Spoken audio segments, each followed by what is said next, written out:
And shifting focus to the Middle East, Israeli Prime Minister Benjamin Netanyahu has suffered another diplomatic setback, this time from Israel's second biggest weapons supplier. Germany says it will not defy the International Criminal Court's arrest order against Prime Minister Netanyahu and his defense minister Yoav Gallant. German Chancellor Olaf Scholz's office says that they will abide by international law.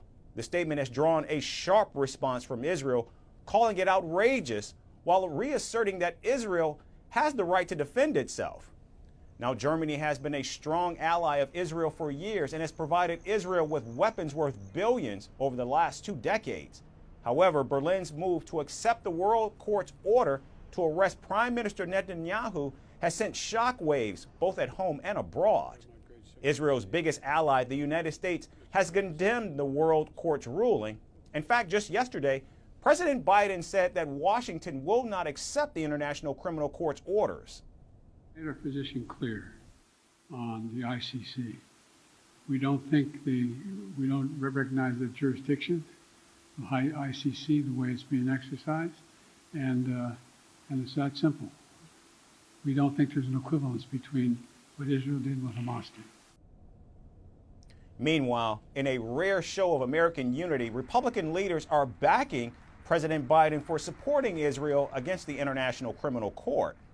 We must proclaim never again, and at the same time we have to affirm that all hope is not lost, that darkness will not prevail. Today, as international bureaucrats have issued arrest warrants for Israel's leaders and likened Israel's just war to the barbarism of October 7th, Washington has been united, I'm proud to tell you, in a bipartisan manner against this madness, and we will stand together.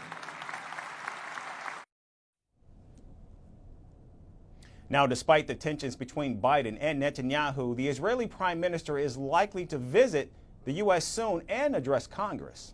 Tonight, I'm happy to announce something else to you, that we will soon be hosting Prime Minister Netanyahu at the Capitol for a joint session of Congress. Yes. This will be a timely and I think a very strong show of support to the Israeli government in their time of greatest need.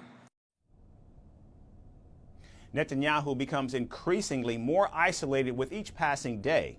Nevertheless, Israel's oldest ally, the United States, remains firmly committed in its support. But as more and more nations denounce Netanyahu, the larger question becomes, in an increasingly shifting geopolitical landscape, does U.S. support for Israel even matter? From impeachments to inaugurations, if it's a political story, we are on the scene.